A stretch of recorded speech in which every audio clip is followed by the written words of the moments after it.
I'm trying to decide what's better, Australia or Bali. It's a tough choice. Steve-O from FORBO'S Adventures, and I'm trying to decide where I prefer to spend my time, Australia or Bali. They're both great places and they've both got benefits and downsides depending on whereabouts you're actually staying.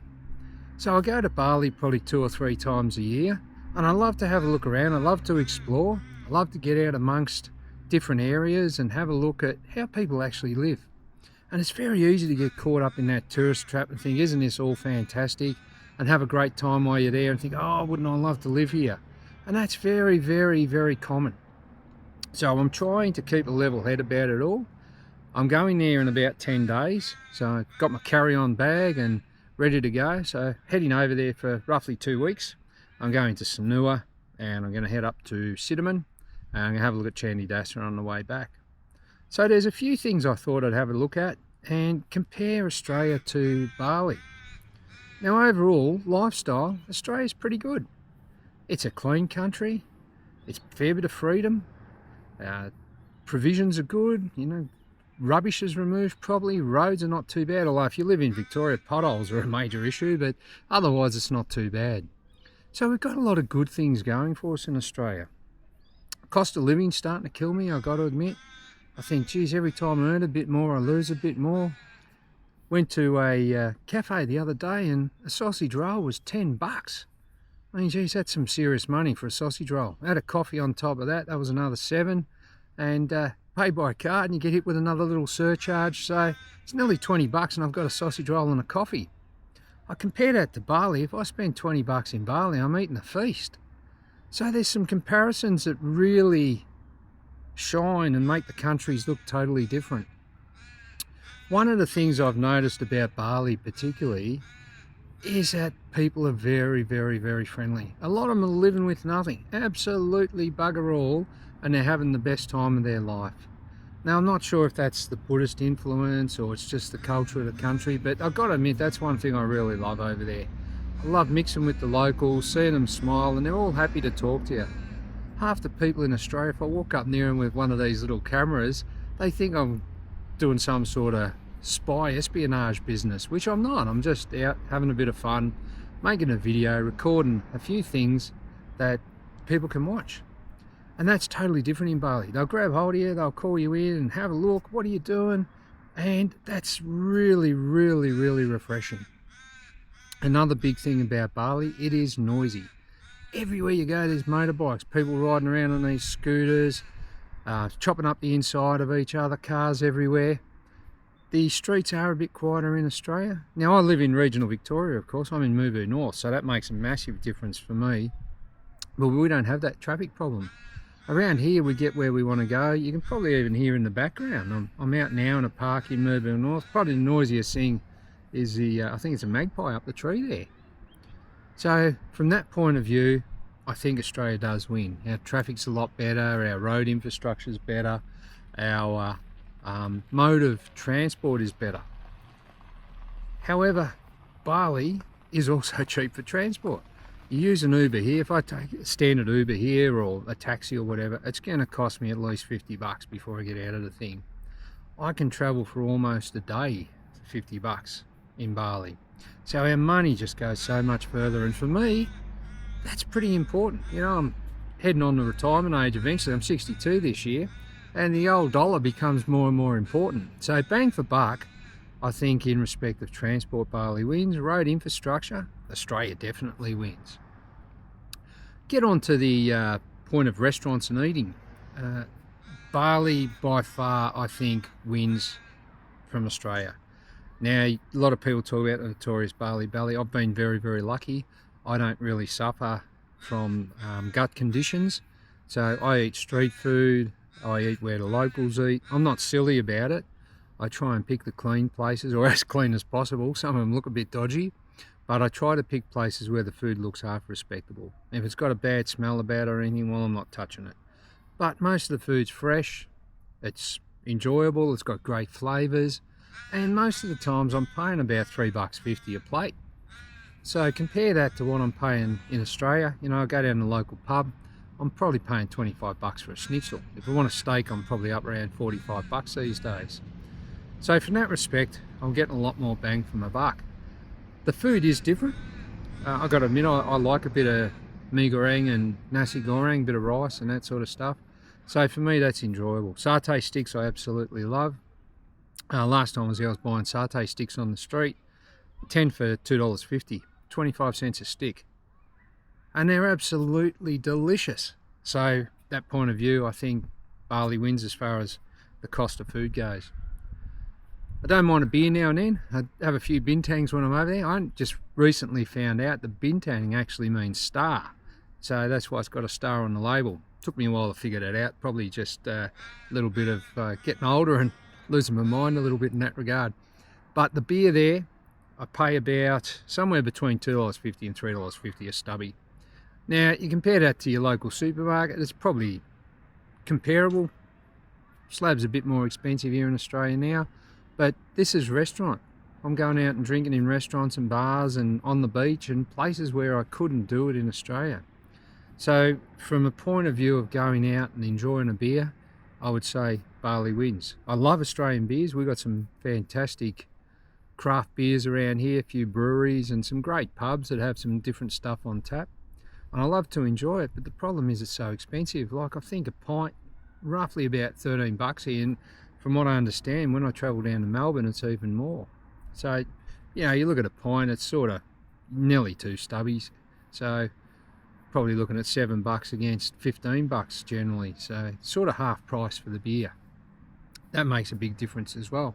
And you're in a hot climate, so you want to have a few. You know, probably drink more beer than I'm used to when I'm over in Bali because the climate's just so nice. It lends itself to having a quiet beer here and there. So the old bintang wins out for me. I got to admit, I really like the Rattlers. They're a good sort of beer as well. It's a lemony flavoured thing. I don't think we get them here in Australia, so that's something different totally as well. Getting around the place, look, it's probably all relatively new to me. I've been there, I think I'm on my 9th trip now. I spent 6 weeks there last year. I went for a month in May, and then I went for another 2 weeks in August. The month really made a difference. It got me a little bit out of that tourist mode and a bit more into let's have a look locally mode. I wasn't running around worried about checking out all the tourist sites while I was there. And you sort of get 8 days into the month's trip and you think, oh geez, I've still got quite a while to go. So you start to do local things. Washing, for instance.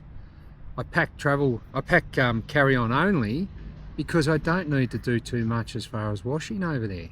Just take it down the local laundry, give it to them, $2 a kilo, they wrap it, they wash it, it's fantastic. I have heard some stories that people will just take it, give it a bit of a spray and fold it up, but I've got to admit I haven't come across that problem.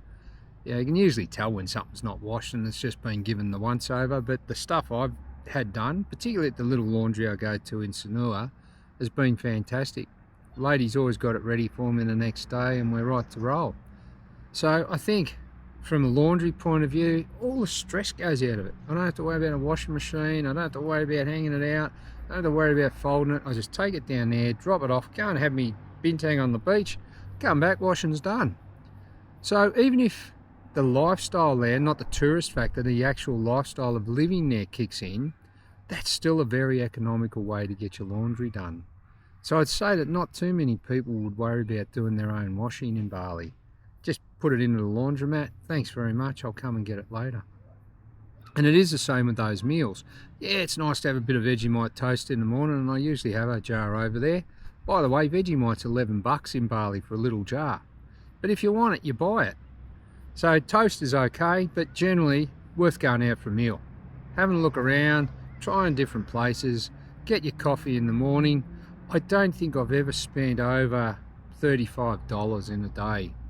And I am going to do a follow-up video of what it actually cost me to travel, because a few people have particularly asked me, friends and colleagues at work, so I thought I'll put something together that actually catalogues it and people can watch it. So that's another one I'm going to do. Getting back to the comparison of Australia and Bali, I think that from a crime level, Bali's got their petty crime. They don't really have the serious crimes, so that's quite annoying. Australia, we've got the big issues with house break-ins and machetes and all that sort of stuff. So I'd say, on the odds of probability, I know Australia better. So it is fairly safe. I've been lucky enough not to come up against that sort of thing, but I do feel very safe in Bali. Now maybe that's a bit of early days naivety, but everyone I speak to says exactly the same thing. It is a safe country. Yeah, you'll get your gold chain snatch or your handbag snatch or something like that, but generally the people there are pretty honest and just get on with life. So as far as getting around the place, most people speak English, which helps. I've tried to learn a little bit of Bahasa Indonesia. It's tricky, you know, as you get older it gets harder to learn things, but I'm giving it a good crack, and I speak a fair amount of words so I can at least understand people a little bit. And when they talk to me, you throw a few words back. They do like that. That just makes a difference. And I figure if I'm going to go to someone's country, I'm going to at least make an effort and give it a bit of a crack. I'll keep working on it. It's not easy. I haven't got 10 years experience. I only started sort of 6 months ago, but I try and pick up a few words every day, and that also makes the travel easier.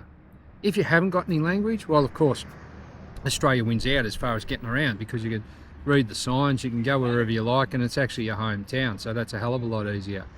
But once you get to Bali, a lot of the people in the tourist areas will know English. They speak it fairly well. The signs are in English, menus are in English, bottles are printed in English in a lot of cases, so it is easy to get around. But if you learn a few words, it just makes that travel one hell of a lot easier again. The money is really strange. Everything we have is multiplied by 10,000. So $1 Australian is 10,000 rupiah. Now once you start getting up into $10, $100, that gets really tricky. So $100 is a million rupiah.